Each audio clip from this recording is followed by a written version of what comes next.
So people were raising lots of money all around the world. Our US competitors were raising $25 million, and we raised $300,000 off my dad.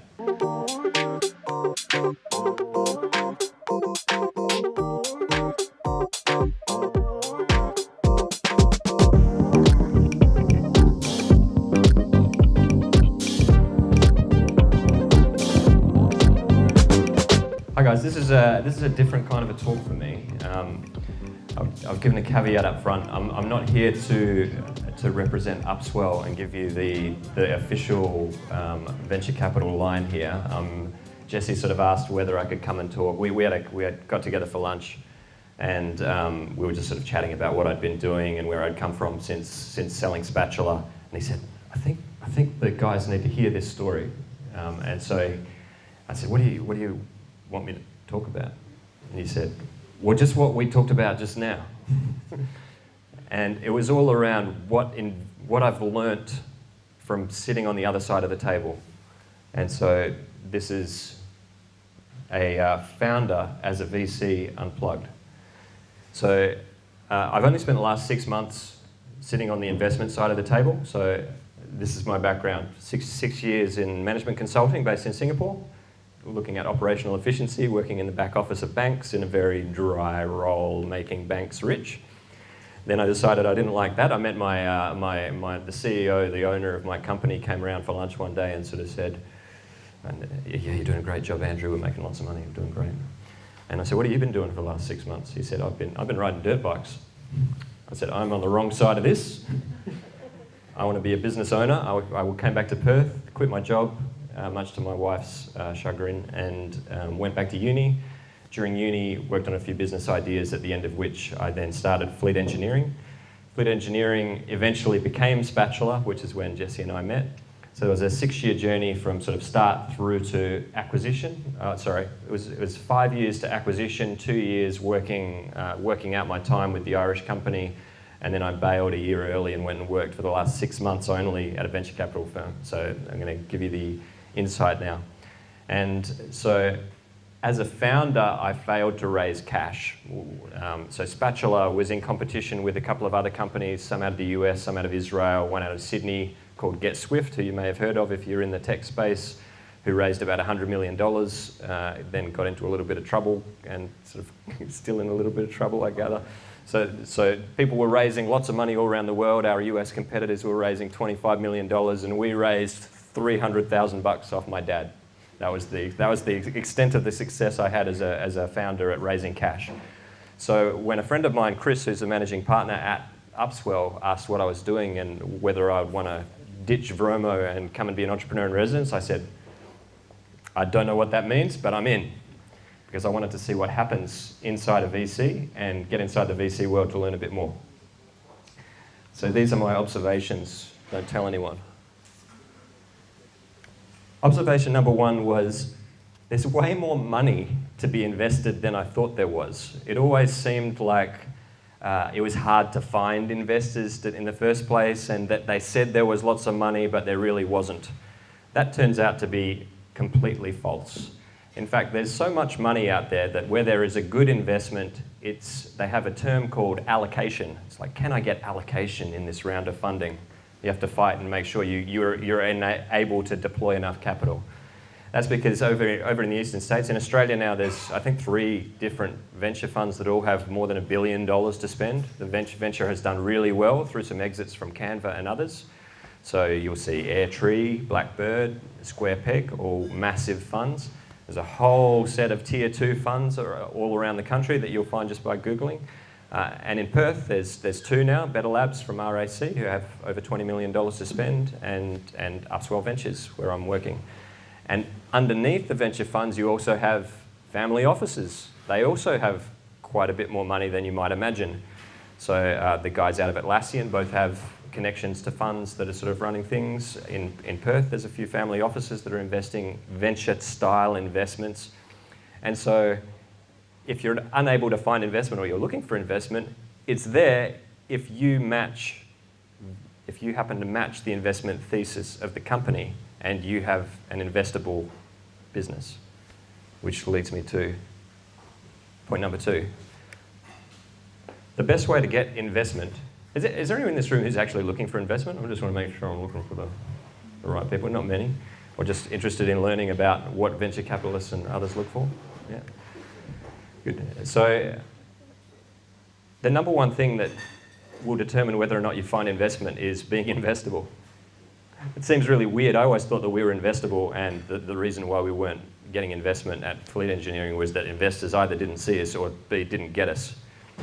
But seeing lots and lots and lots of pitches, you get a decent sense that everyone kind of buys into their own story, but some stories stick out. In fact, if you've got a business that's really gained a lot of traction, it's kind of a bit hard to hide. So there's a couple of companies out of Perth that have done really well lately. So there was one called Hey Lady, who just raised some money out of Better Labs. When we watched them speak, you sort of go and say, "Oh, you've got a platform. That sounds nice. Yeah, that's nice. Sounds boring. Oh, you got $30,000 in revenue a month. Huh. That sounds like a thing.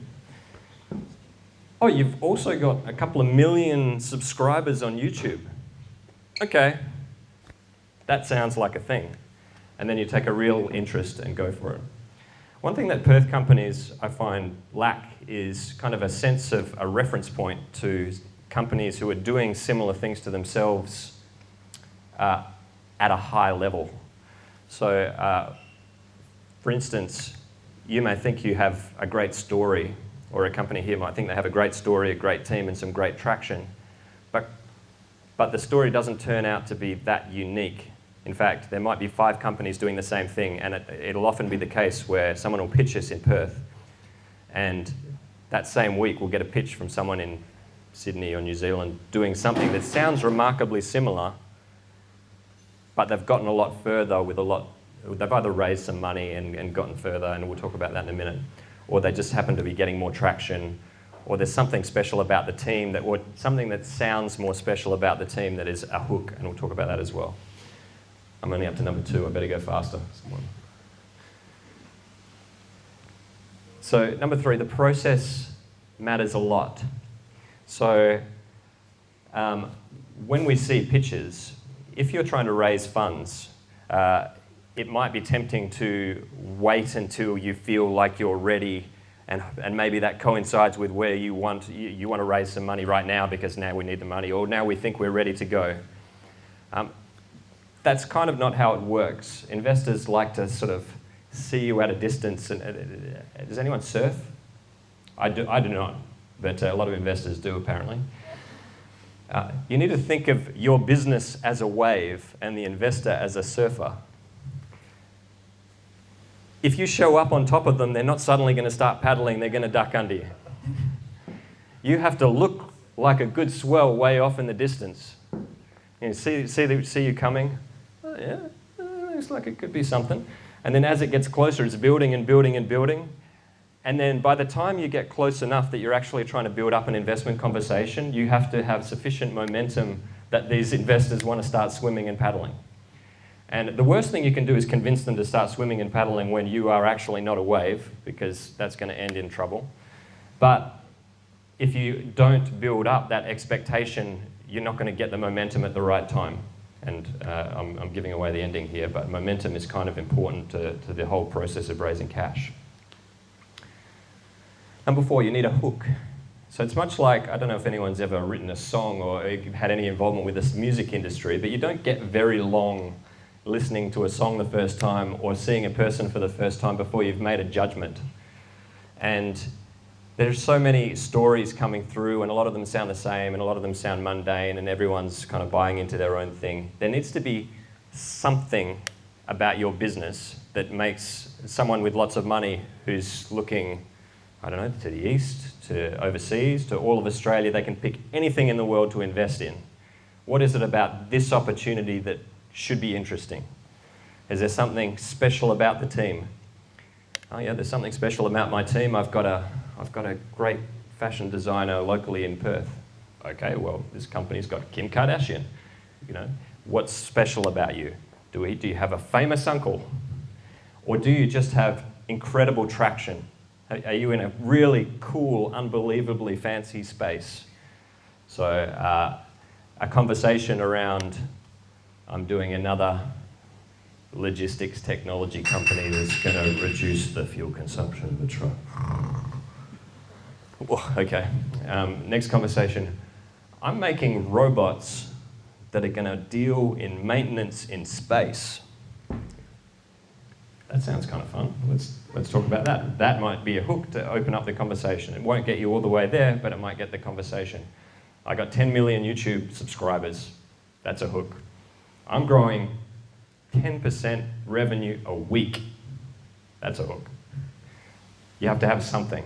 It's not the same for every company we get interested in, or that the investors get interested in. By the way, for anyone looking for investment, I have no investment power, so don't ask me for money, but I can give you insight.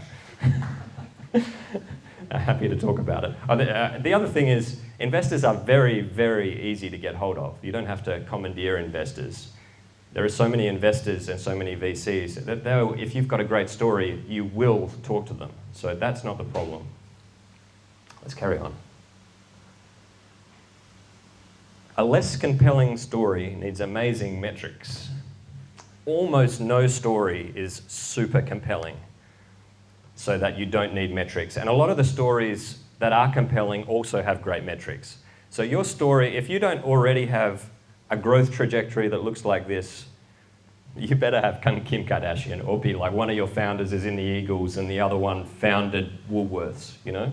The story has to be incredibly compelling because people are risking a lot of money. And most of the things that get invested in are going to fail. So they're not going to just kind of go on a whim. There needs to be something super compelling. What are metrics? We just heard a bunch about metrics. If you're in e-commerce, you must know your cost of customer acquisition. You must know your lifetime value of a customer. You must know the unit economics of your customer. You need to know your growth rates. You need to know everything. And you need to know not only what you're doing, but you also need to know what's good. So if you don't know what a comparable business that's come out of Y Combinator or another major accelerator who does something similar to what your business is doing, then you don't sound like you're on top of it. Sounding like you're on top of it is kind of a big deal. So a comment that I've heard more than once was, you know, the businesses that we want to invest in that make it, they've just got a certain something. They've got an air of professionalism, an air of class. And that's because the people running them understand their business, they understand their market, they understand their competitors, and they can answer good questions. Uh-oh, I'm getting the 5 minutes. How many more slides have I got? Let's go on to the next one. Oh, this is the last one anyway. That's all right. We're all good. Momentum matters more than you think it does. So if you try and raise cash and you do the rounds too early, you're sort of done. Like if you go around and you talk to people and you try and raise money and everyone talks about you and everyone says, nah, going again the second time is harder unless your metrics have to be even better. Like you have to really get people's attention. When you are first going and talking to investors, they'll all talk to each other. So we all would love to make references. So if you came and said to me, I've got the most amazing ice cream startup, we are growing 30% a month, I might say, hey, Upswell doesn't invest in ice cream, but we'll find out who does, because we want to be known as the people that introduced this great ice cream company to the people who did that, because when they want to find someone to introduce other companies to, we'd like to be top of their list. So you'll find that you are easily able to be introduced from person to person, unless you don't make a good impression, in which case no one's going to introduce you because you're going to be like rubbing off badly on them.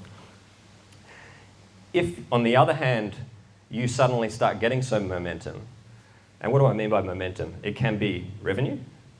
Hey, we were getting 10% growth, and then we started investing some more. We're getting 20% growth with 30% a month. Look at us go. Or you start getting media. Hey, we did a story, we did a launch, then we were on Channel 7, then we were on Channel 9, now we're in the New York Times. Hey, we just got a spot on Hacker News. Hey? Shark Tank. We just appeared on Shark Tank. Okay, well, I better not miss this. Someone else is going to invest in these guys. You've got some momentum going.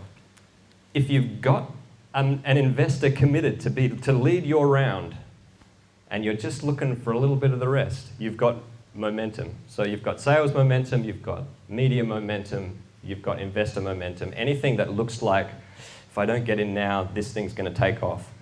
In fact, momentum investing in the general market's been beating value investing. I don't know who reads this stuff if you're interested in stock markets, but momentum investing has been kind of a thing for the last decade or so and doing really well.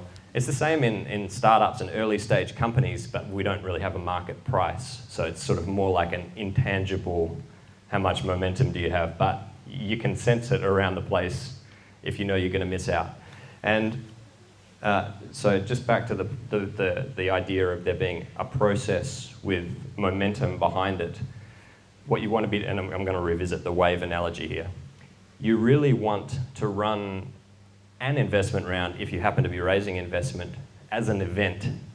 And you can't just do it on the day. You have to plan it in advance, 6 months in advance, ideally, and lead up to it, and make sure that by the time you are trying to engage investors, you know the exact ones. I feel like I missed a slide, by the way. It was like something about going after the right number of investors. I'm going to actually mention it now because it's relevant. There are so many investors, you need to pick the right ones. If you are an e-commerce company and you're talking to, I'm getting that 1 minute. If you're an e-commerce company and you go and pitch to a Main Sequence Ventures who are looking for deep technology, university spin-out companies, they might love you, but they're not going to invest in you, and you're going to spend some time meeting them. You still might like to meet them, but for the purpose of being introduced to other investors, but you should be aware. So your process needs to include working out who are the kinds of investors where you actually might fit their requirements and they might actually be interested in the same things as you. Whether that's an angel investor, whether that's a venture capital firm. If you're not imagining, or if you can't plausibly come up with a way that your company could do $200 or $300 million in revenue, you know, don't think venture capital, because they need unicorns to make their whole business model work, because most of the investments are going to fail. Think angel investors, family offices. If you can see that, well, great. We'll have a look for the types of venture capital firms that are interested in the sorts of companies that you are, and then make sure that you're interested in the same principles as they are. They are. I feel like I'm out of time. There's lots more to say. I don't have a lot to offer here in the actual venture capital space. This has been my under the hood observations, but feel free to ask me whatever afterwards over a beer. The more beers, the more info you'll get.